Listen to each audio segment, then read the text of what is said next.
Welcome to the deep dive. Today we're going to be doing things just a little bit differently. Oh, how so? Well, we're going to try to go really deep on this one. Deeper than usual, like a deep dive. Get it. Uh-huh, yeah, I got it. So I know that you're fascinated by entrepreneurship, Mm. and we've got some amazing insights for you today, straight from Harvard's iLab. Oh, wow. The iLab. Yeah. We're going to be diving into a presentation by Gordon Jones. He's the managing director there, right? Right. And Jody Goldstein. She's the director of the iLab. Awesome. I can't wait to hear what they have to say. No, I got to tell you, something they shared really surprised me. Did you know that over half of entrepreneurs don't even start until after they're 30? Really?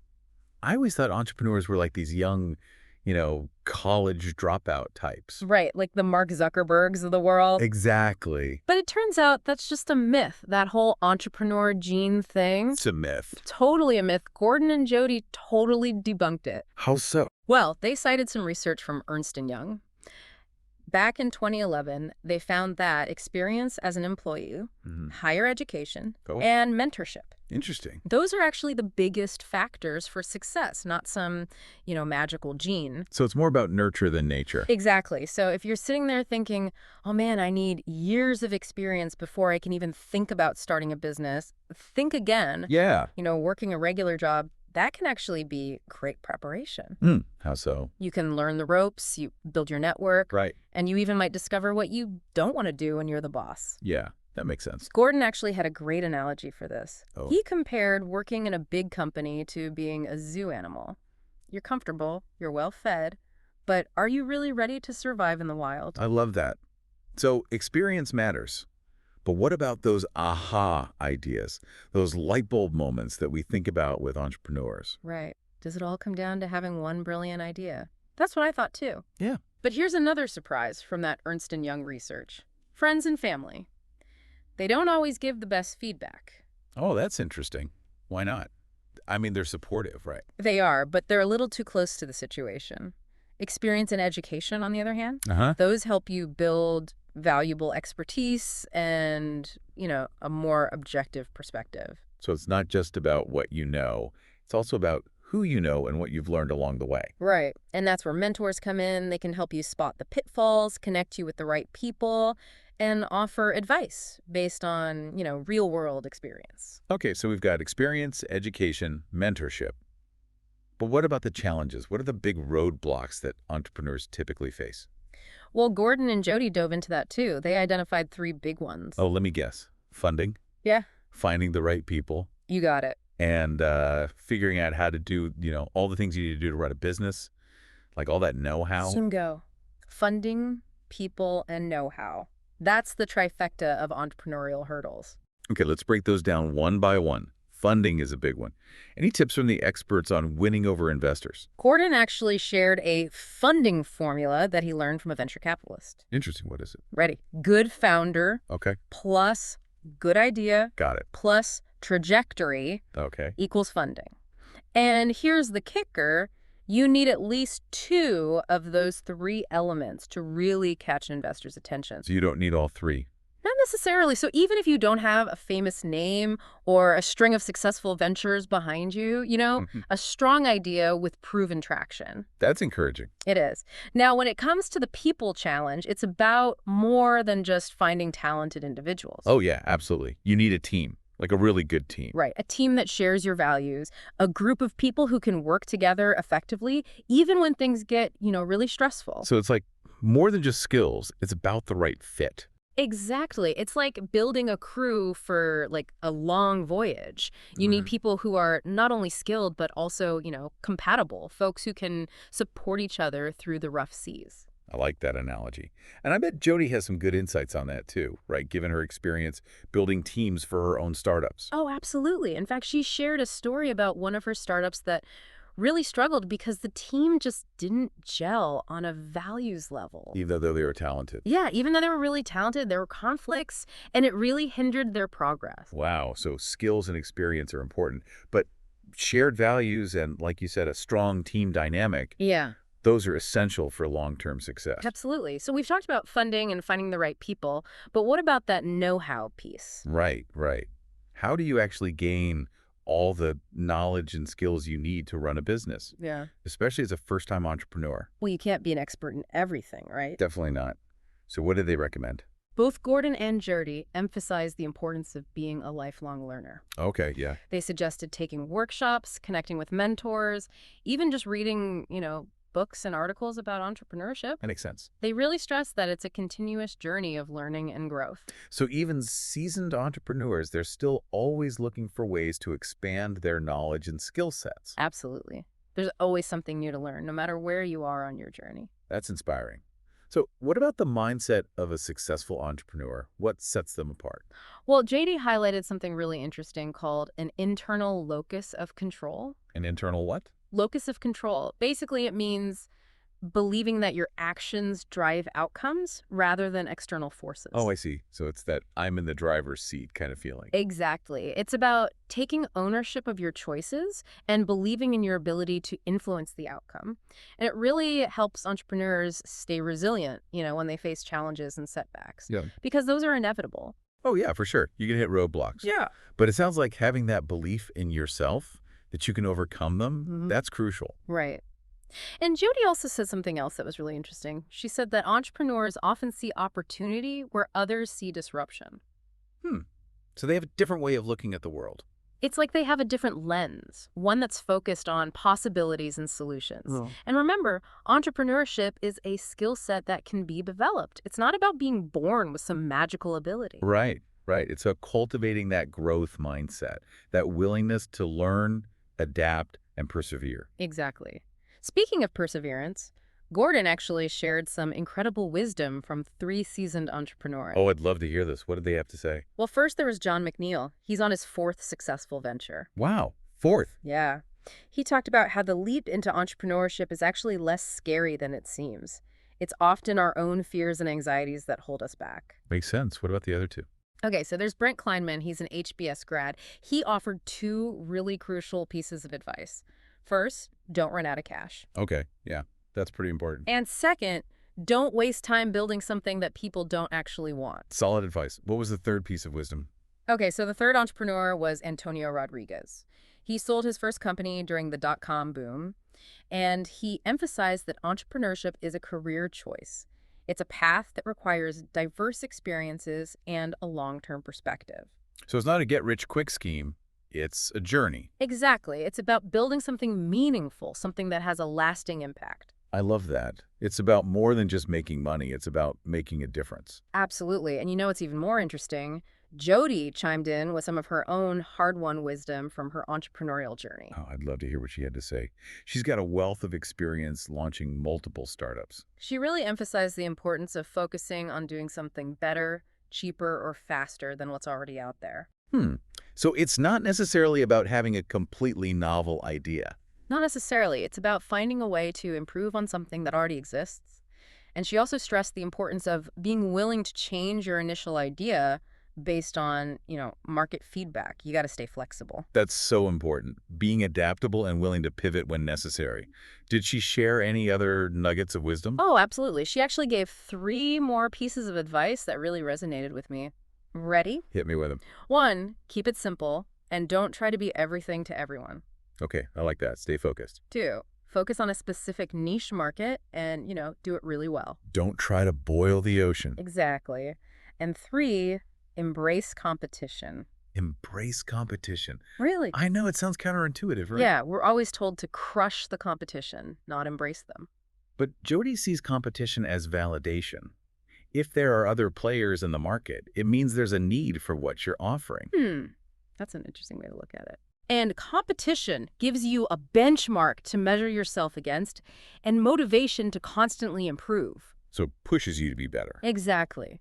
And it forces you to clearly define your unique value proposition, right? What makes you stand out from the crowd? What problem are you solving better than anyone else? Makes sense. So it's not about being afraid of the competition. It's about using it to your advantage. Exactly. And her final point was so powerful. She said, you can't do it for the money alone. You have to be passionate about your idea to weather the challenges of entrepreneurship. Oh, for sure. Passion is the fuel. It's what keeps you going when things get tough. When you face those long hours, the setbacks, the rejections, the moments of doubt. It's about believing in what you're doing, even when it's hard. Absolutely. And you know what? Passion is contagious. It helps you attract customers, investors, and talented team members who share your vision. So passion, vision, a solid team, and a willingness to learn and adapt.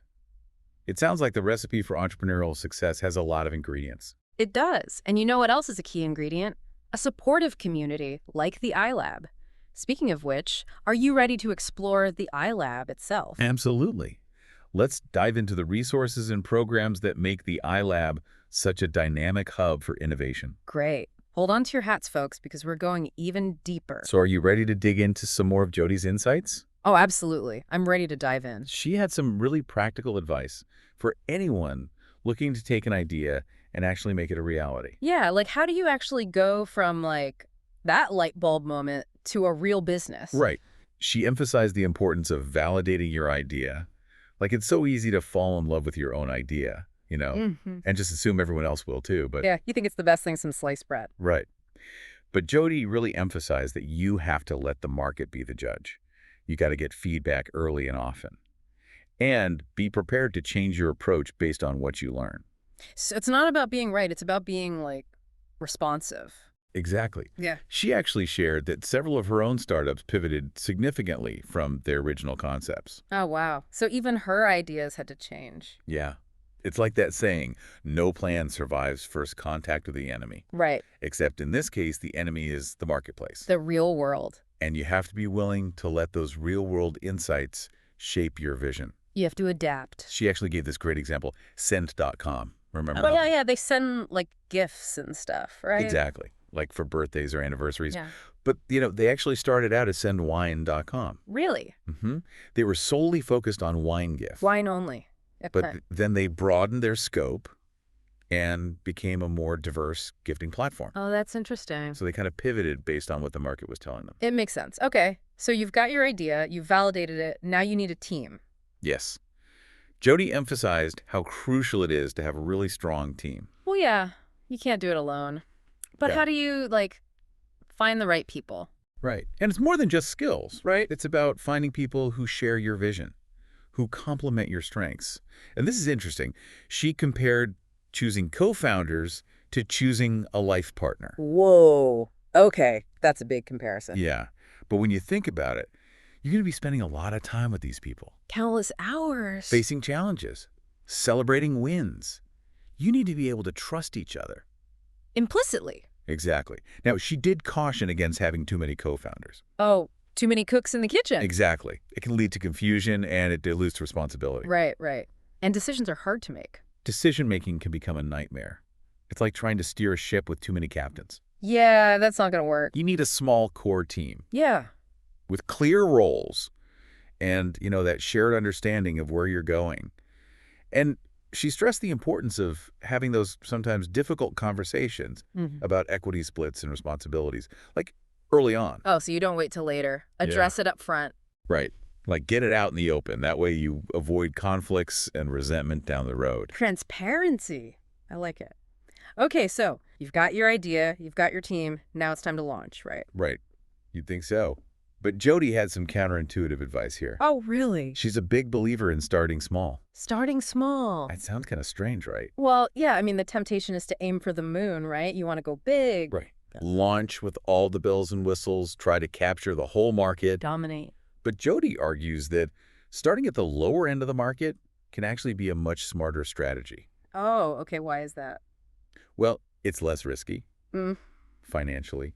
You can kind of test the waters before diving in head first. Yeah, dip your toes in. Right. You can get feedback from real customers and kind of refine your product. Build a loyal following. Without betting the farm. Exactly. Okay, now this next bit of advice surprised me.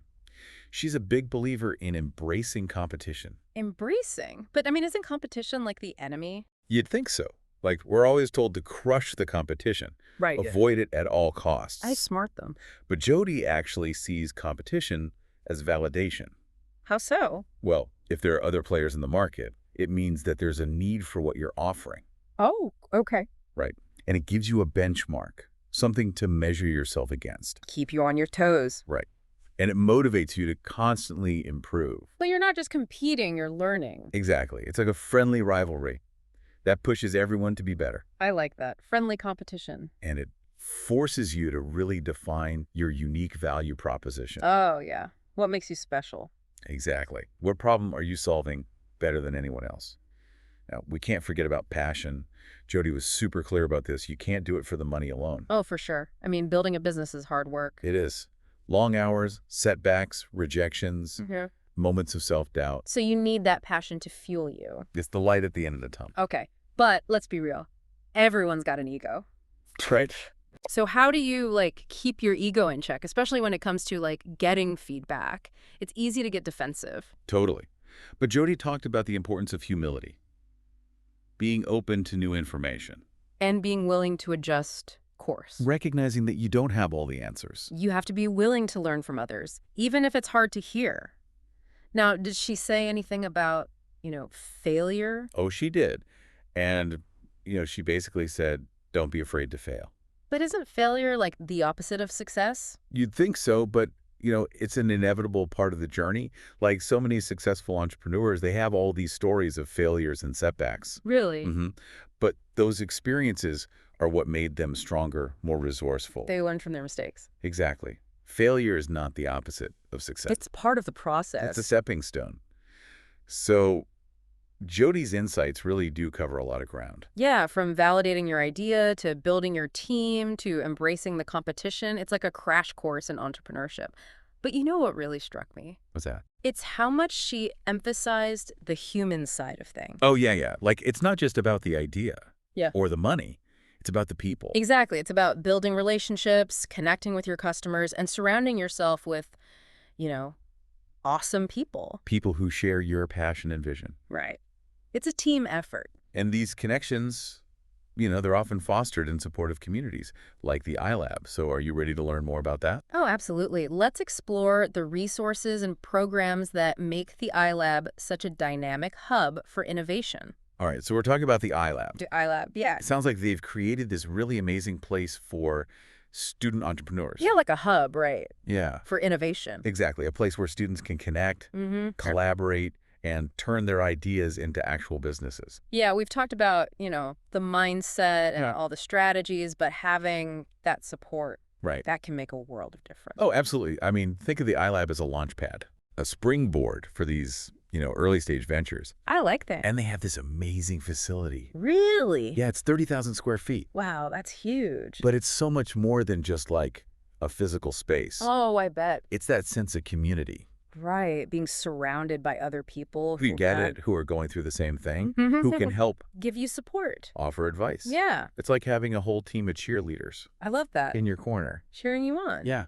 So whether you're just starting out or your venture is already kind of taking off. Yeah, they actually have a residency program. Oh, tell me about that. So for teams that are a little bit further along, Okay. they can apply for a dedicated space. Oh, wow. Like each semester, they have their own little home base That's amazing. they can work from. So they've got a place to go. Yeah. And they can plug into that supportive community. Yeah. So whether you're just starting or, you're further along, There's a place for you at the iLab. there's a place for you. I like that. Now, did they mention any specific resources? Oh, yeah, they have a ton of workshops. Oh, really? Huh? For people who are just, Just starting out? just beginning to explore entrepreneurship. Okay. Everything from brainstorming ideas Mm-hmm. to navigating the fundraising landscape. Okay. Gordon mentioned that they have something like 75 to 80 workshops Wow, that's a lot. throughout the year. Like a crash course in entrepreneurship. Exactly. And it's not just theory. Right. It's practical advice from, experienced entrepreneurs. People who've been there, done that. People who are out there actually doing it. Yeah, I love that. What else? They also have experts in residence Okay. who hold office hours. Oh, wow. So students can go and get personalized advice Oh, that's awesome. tailored to, whatever challenges they're facing. Yeah, so you're not just getting general advice, you're getting... You can pick the brains of these seasoned entrepreneurs and get their specific insights on your idea. And that's gold. It's invaluable. Invaluable, absolutely. Now, what about mentorship? Oh, yeah, they have a mentorship program, too. Tell me more. They pair students with, experienced entrepreneurs Right. who can offer guidance and support. Yeah, like a mentor. It's crucial, especially in those early stages when there's so much uncertainty. Absolutely. It's like having a guide. to help you navigate the ups and downs. Mm-hmm. Now, what about those students who, maybe they don't want to start their own company.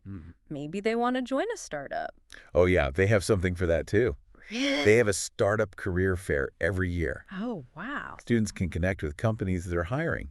I love that. Get a feel for the startup culture, see what's out there. It's great that they're supporting both sides, right? Yeah. Those who want to build their own ventures and those who want to join. It creates this really dynamic ecosystem. Yeah, where everyone can thrive, find their place.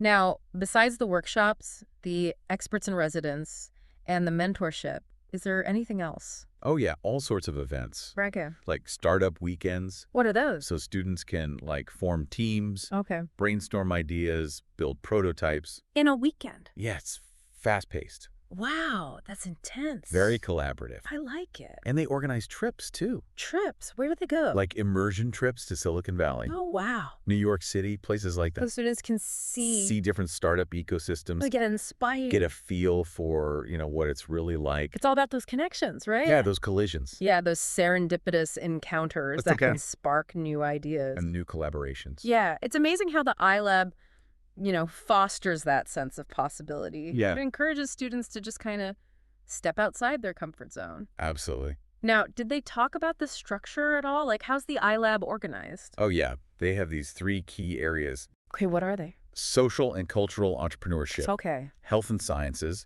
and tech consumer. Okay, so it's like a mix. It creates this really interesting space where all these different fields can, intersect. Yeah, and inspire each other. Because the problems that we face in the world today, Right. they're complex, right? Yeah. They require solutions from all these different perspectives. It's not just about, building the next cool app or gadget. It's about solving real problems. Using entrepreneurship as a force for good. I love that. And Gordon actually emphasized how some of the most impactful innovations have come from these unexpected collaborations between people from completely different fields. Right. So the iLab is intentionally designed To foster those connections. I like that. Now, is it just students connecting with each other? Oh, no. Gordon also mentioned that faculty from all the different Harvard schools teach courses at the iLab. So it's really interdisciplinary. It strengthens those connections. Bringing together the brightest minds. Yeah, it's like this little microcosm of the university. Yeah. With this, laser focus on entrepreneurship and innovation. So cool. Now, I know we've thrown a lot of information at you today, but I think what really stood out to me is something that Jody said. Oh, yeah. What was that? She said that their goal is to give students what she called an unfair competitive advantage. An unfair advantage. What does that even mean? I know, right? That sounds kind of intimidating. Right. But I think what she really means is, Leveling the playing field. giving students access to those resources and opportunities that they might not have otherwise. Opening doors that might have seemed closed. Yeah, democratizing entrepreneurship. Making it accessible to anyone with the good idea and the drive to make it happen. Yeah, and I think that's really what this deep dive has been all about. Right. It's about showing you that entrepreneurship is a journey. It's not a destination. And there's no one right path.